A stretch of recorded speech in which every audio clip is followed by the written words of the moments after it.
Hindustan army 1947-48 کی پہلی ہندوستان اور پاکستان جنگ کے دوران شہید ہونے والے اعلیٰ ترین افسر بریگیڈیئر محمد عثمان کی قبر کو درست کرنے کا منصوبہ بنا چکی ہے۔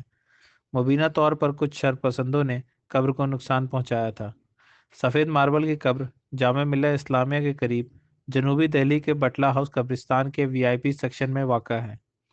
فوج نے منگل کو جامعہ ملیہ اسلامیہ کو خط لکھ کر قبر پر مرمت کرنے کی اجازت طلب کی۔ یونیورسٹی ریکارڈ کے لیے آرمی سے خط چاہتی تھی اور اسے بھیجا گیا ہے۔ ہم مرمت کریں گے، افسر نے بتایا کہ بریگیڈیئر عثمان کی قبر پر ہر سال ان کی برسی کے موقع پر متعلقہ رجمنٹ کی طرف سے پھولوں کی چادر چڑھائی جاتی ہے۔ اس سال کورونا وائرس وبائی امراض کی وجہ سے پھولوں کی چادر بچھائی نہیں گئی۔ بصورت دیگر یہ ہر سال کیا جاتا ہے اور فوجی قبر کے آس پاس کے علاقے کو بھی صاف کرتے ہیں۔